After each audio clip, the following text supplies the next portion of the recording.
Eh, Assalamualaikum warahmatullahi wabarakatuh, Bu Puspa.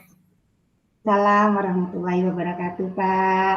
Gimana kabarnya, Pak, malam hari ini? Alhamdulillah. Gimana dengan Bu Puspa? Alhamdulillah, Pak, sehat. Alhamdulillah. Senang sekali dengarnya. Kita semua sehat. Iya. Eh, Baik Bu Puspa. Kira-kira apa pembicaraan kita pada malam hari ini? Baik, Pak. Sebelumnya saya ucapkan terima kasih kepada Bapak karena sudah meluangkan waktunya untuk dapat berbincang-bincang dan sharing atas permasalahan yang sedang saya hadapi pada saat ini, gitu ya, Pak. Sebenarnya antara galau dan tidak sih Pak, cuma uh, rasanya pengen berbagi saja, pengen sharing gitu. Jadi permasalahan saya ini di kelas anak saya cenderung bolos gitu loh Pak, selalu tidak hadir dalam sekolah. Padahal untuk kalau dia ada di sekolah, dia anak ini aktif dalam kegiatan ekstrakurikuler gitu Pak, kayak voli, pokoknya main bola tuh dia aktif, ekskul tuh ikut aktif. Cuma kalau dari segi pembelajaran selalu alasan eh, tidak hadir gitu, Hmm, gitu Pak. Gitu ya. Jadi kaitannya dengan masalah kedisiplinan anak ya. Iya. Jadi ke setelah pembicaraan kita ini nantinya harapan Ibu apa? Tujuannya kita membicarakan ini nanti. Di dalam percakapan ini tentunya saya sangat mengharapkan saya menemukan solusi dan jalan keluar nih cara menghadapi anak yang seperti ini seperti apa gitu. Jadi supaya ada gambaran saya untuk mendapatkan solusi dalam permasalahan saya. Iya ya. Memang terkadang memang di mana-mana itu di sekolah mana-mana, di sekolah saya pun juga yang berkaitan dengan kedisiplinan anak itu memang pasti memang menjadi tantangan bagi kita sebagai guru gitu. Iya, Baik itu kedisiplinan waktunya, kedisiplinan dalam berpakaian, pokoknya semuanya lah yang berkaitan dengan kedisiplinan ini. Nah, kira-kira potensi ibu untuk menyelesaikan permasalahan itu kira-kira apa? gimana Pak? Kemampuan ibu, kemampuan ibu di dalam menyelesaikan persoalan itu. Ya, dalam hal ini saya hanya sebagai kontras ya Pak ya. Ya, Saya kemampuan saya ya saya untuk menyelesaikan masalah itu bagaimana caranya supaya dia bisa semangat kembali sekolah gitu kan. Jadi anak ini harus ada timbul rasa kesadaran dirinya. Jadi hmm, gimana supaya dia mau belajar dan kembali ke sekolah. iya ya. Jadi misalkan kekuatan yang ibu miliki, potensi yang ibu miliki, misalkan dengan ibu sebagai kesiswaan atau ibu eh, bisa berkolaborasi dengan orang tua atau seperti apa, mungkin itu sebagai potensi-potensi yang harus kita tingkatkan di dalam menyelesaikan itu sendiri mungkin ya. Iya, siap Pak. Uh, Kira-kira permasalahan yang Ibu hadapi berkaitan dengan kedisiplinan anak yang sering bolos itu kira-kira sudah posisi seperti apa mereka itu rentang skalanya menurut Gitu ya Pak. Kalau kita bicarakan tentang anak ini, kalau Bapak tanya tentang skala sih Pak, sebenarnya kalau untuk pengetahuan akademik dia bisa Pak. Hanya saja mungkin kelemahannya dia tidak hadir di kelas, itu saja kan. Jadi kalau untuk rentang yang Bapak tanyakan mungkin saya dari 1 sampai 10 saya kasih dia rentang 6 Pak. Dia berada di posisi skala 6. Oh ya, berarti kan tidak terlalu bermasalah ya, hanya saja mungkin uh, ada hal-hal yang mungkin membuat dia seperti itu. Kalau masalah akademik, seperti yang Ibu katakan tadi kan tidak ada masalah. Tapi permasalahan sekarang ini dia sering bolos pada saat jam Iya. pelajaran. Jadi makanya rentangnya 6 ya Bu ya. Iya Pak. Kemudian ada nggak kemungkinan nanti yang Ibu lakukan untuk menyelesaikan persoalan itu? Ya, sudah ada gambaran sih bagi saya Pak, tentunya kemungkinan-kemungkinan yang akan saya lakukan, salah satunya yaitu saya harus melakukan pendekatan yang lebih dekat lagi, yang pendekatan khusus kepada anak tersebut, sehingga anak itu merasa nyaman dulu, merasa betah dulu, merasa ada yang memperhatikan dia, gitu kan. Nah, kalau sudah dekat pastinya kan nanti dia akan lebih terbuka dengan kita. Nah, kemudian saya akan selalu memberikan motivasi belajar secara terus-menerus kepada anak tersebut sehingga muncul rasa kesadaran dirinya gitu. Nah, kemudian saya akan selalu mengingatkan peraturan tata tertib yang ada di sekolah maupun peraturan yang sudah kita buat dalam bentuk kesepakatan kelas agar dapat disepakati. Dan itu saya ingatkan tidak hanya kepada anak tersebut, tetapi memang selalu setiap hari saya ingatkan di dalam kelas gitu. Iya, Nah, ya. kemudian saya memberikan pengamalan dari budaya positif yang ada di sekolah dengan cara memberikan contoh-contoh tauladan kepada anak didik saya. Kan saya juga memberikan contoh kepada anak, tentunya saya harus melakukan pertimbangan perilaku anak tersebut kepada orang tuanya sebagai umpan balik ya Pak ya, antara saya sebagai wali kelas dengan orang tuanya. Iya, ya. Jadi kalau mendengar kemungkinan-kemungkinan yang Ibu lakukan, saya rasa sudah tepat sekali, sudah bagus sekali.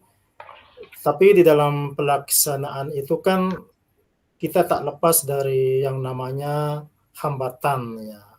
Kira-kira ketika Ibu melaksanakan kemungkinan-kemungkinan yang akan Ibu lakukan untuk menyelesaikan persoalan yang tadi itu, masalah kedisiplinan anak, kira-kira ada nggak hambatan yang akan Ibu hadapi nantinya itu?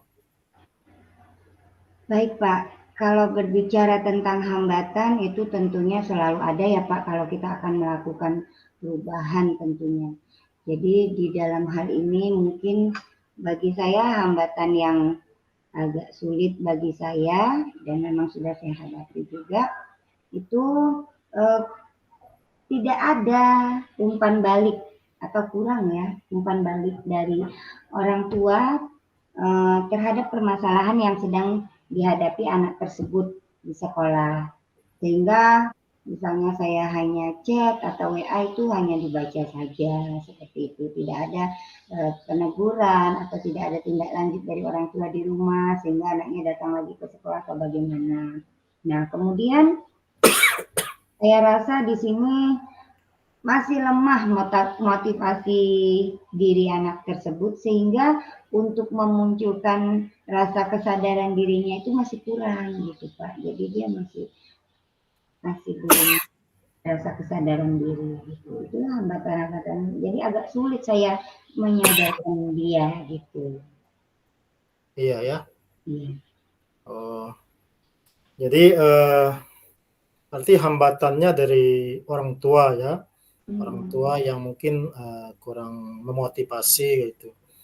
Mungkin Iya, berkaitan dengan kesibukan orang tua juga sih sebetulnya. betul. Jadi itu kan hambatan itu kan berasal dari orang tua itu sendiri gitu. Kita nggak tahu faktornya kenapa orang tua itu kurang memperhatikan anak ini. Karena ketika kita me-WhatsApp saja orang tua itu tidak merespon. Kira-kira dengan seperti itu, dengan orang tua yang seperti itu, solusinya bagaimana menurut Ibu itu? Supaya untuk hambatan itu bisa diatasi gitu. Begitu. Jadi upaya saya ya Pak ya. Jadi dengan terjadinya hambatan yang seperti itu, upaya saya tentunya salah satunya saya mengundang atau mengundang orang tua untuk hadir ke sekolah secara langsung supaya bisa bertatap muka langsung dengan saya dan berbicara dari hati ke hati tentang permasalahan anak ini. Sehingga saya pun supaya saya lebih jelas tahu dari orang tua permasalahannya apa, gitu kan.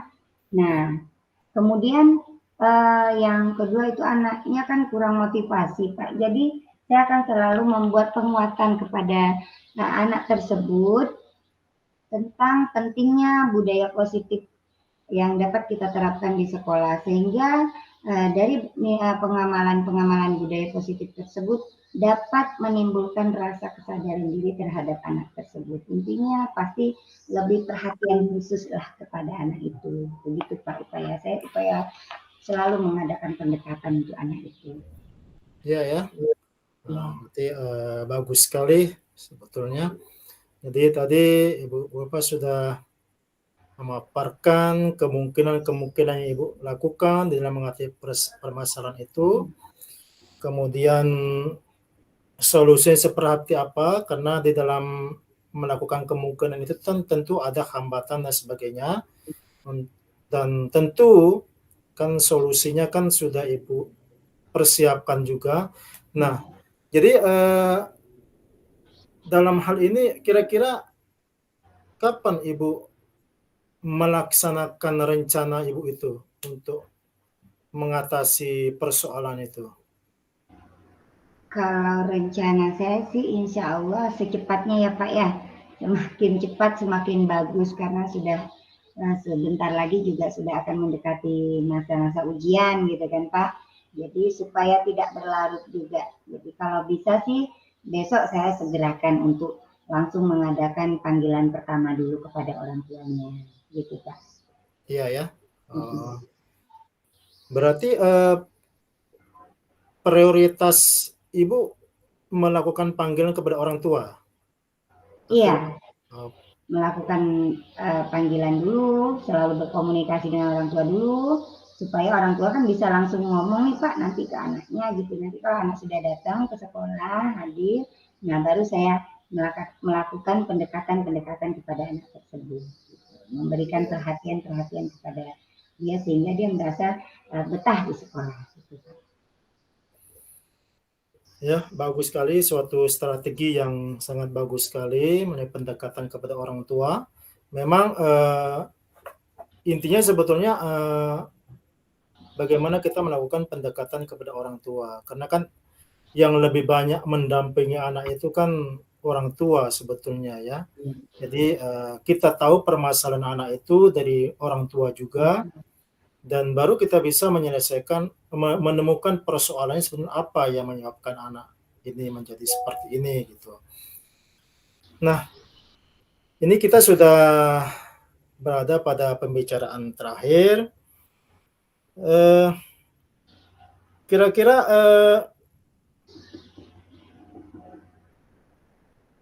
bagaimana tindak lanjut Ibu? Tindak lanjut Ibu di dalam menyelesaikan persoalan ini? Tindak lanjut saya ke depannya itu tentunya nanti saya sangat membutuhkan bantuan dan berkolaborasi dengan beberapa pihak ya Pak ya. Tentunya dengan guru-guru atau rekan guru yang masuk ke kelas saya dulu gitu. Jadi supaya saya tahu perkembangan perilaku anak tersebut, apakah masih sering cabut, apakah masih sering bolos. Nah itu dari segi kehadiran. Jadi saya akan selalu mengecek dari segi nilai prestasinya gitu. Ada peningkatan atau tidak. Nah di samping itu saya akan selalu mensupport dia dalam hal kegiatan ekstrakurikuler supaya lebih timbul motivasinya, semangatnya, supaya timbul lagi percaya dirinya sehingga dia merasa betah di sekolah gitu. Iya ya. Jadi tindak lanjutnya tentu melakukan kolaborasi ya. Ini itu juga sebenarnya sebagai sih tidak terlepas dari bantuan dan kerjasama dengan orang tua sih, Pak. gitu ya, ya.